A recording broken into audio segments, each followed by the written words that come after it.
नमस्कार पशुपालक आणि शेतकरी मित्रांनो. आपल्या सर्वांचे आमच्या डॉक्टर वेट नॉलेज यूट्यूब चॅनलमध्ये स्वागत आहे.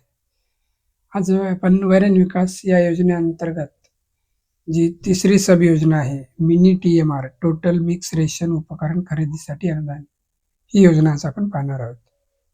तर मित्रांनो, या योजनेमध्ये लाभाचे स्वरूप असे आहे, पशुपालकांना 300 किलो प्रति बॅच क्षमता असलेल्या मिनी TMR उपकरण खरेदीसाठी अनुदान दिले जाणार आहे. यामध्ये लाभार्थी हे कोणत्याही प्रवर्गातील असू शकतात, कोणत्याही प्रवर्गातील लाभार्थी अर्ज करू शकतात. तर लाभार्थी निवडीचे निकष असे आहेत मित्रांनो, कोणत्याही प्रवर्गातील लाभार्थी हे उतरत्या प्राधान्यक्रमाने निवडले जातील, जसे की भूमिहीन, अत्यल्प भूधारक, अल्पभूधारक आणि महिला बचत गट. जसे की सर्व बाकी योजनांना लागू आहे, तसेच इथे हा क्रम लागू राहील. परंतु या 4 घटकामध्ये अपंगासाठी 5% आरक्षण आणि महिलांना 50% आरक्षण लागू राहील. परंतु जर महिला लाभार्थी उपलब्ध नाही झाल्यास पुरुष लाभार्थ्यांना हा लाभ देण्यात येईल. आणि याची पात्रता काय आहे, तर तुमच्याकडे किमान 10 मोठे जनावर म्हणजे गाई, म्हशी किंवा बैल आणि 50 शेळ्या मेंढ्या असाव्या. आणि या TMR मशीनची किंमत काय आहे, प्रोजेक्टमध्ये दिलेली आहे. योजनेमध्ये उपकरणाची किंमत आहे 4,40,000 प्रति TMR मशीन. आणि यात अनुदानाचे स्वरूप आहे, जनरल म्हणजे OBC आणि जनरलसाठी 50% आणि SC/ST साठी 75%. तर यासाठी आवश्यक कागदपत्रे काय आहेत मित्रांनो, तर तुमच्या जवळ गावाच्या जवळचा जो पशुवैद्यकीय चिकित्सालय आहे किंवा दवाखाना आहे, तेथील स्थानिक पशुधन विकास अधिकारी यांचे प्रमाणपत्र, की ज्यात तुमच्याकडे 10 मोठे पशुधन आणि 50 शेळ्या मेंढ्या आहेत असे प्रमाणपत्र, दिव्यांग म्हणजे अपंगासाठी UDID प्रमाणपत्र आणि महिलांना बचत गटाचे सदस्यत्व प्रमाणपत्र.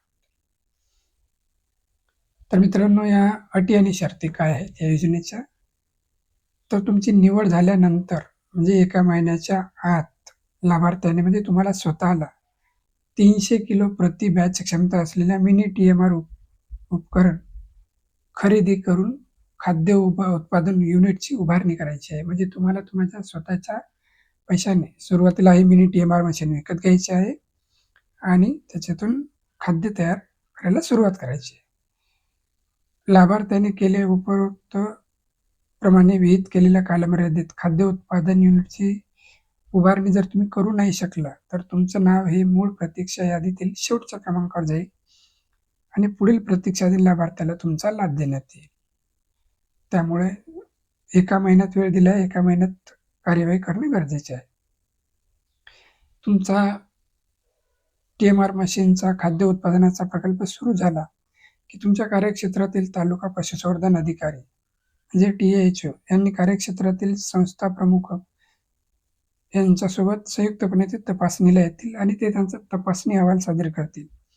त्यामध्ये त्यांना खरेदी पावत्या लागतील, छायाचित्र आणि बँकेचा तपशील हे सर्व ते 15 दिवसाच्या आत उपायुक्त कार्यालयाला सादर करतील आणि नंतरच तुम्हाला तुमचा लाभ DBTद्वारे मिळून जाईल.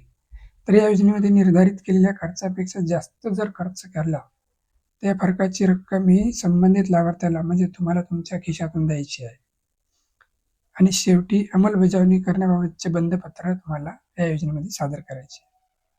धन्यवाद मित्रांनो. ही होती छोटीशी TMR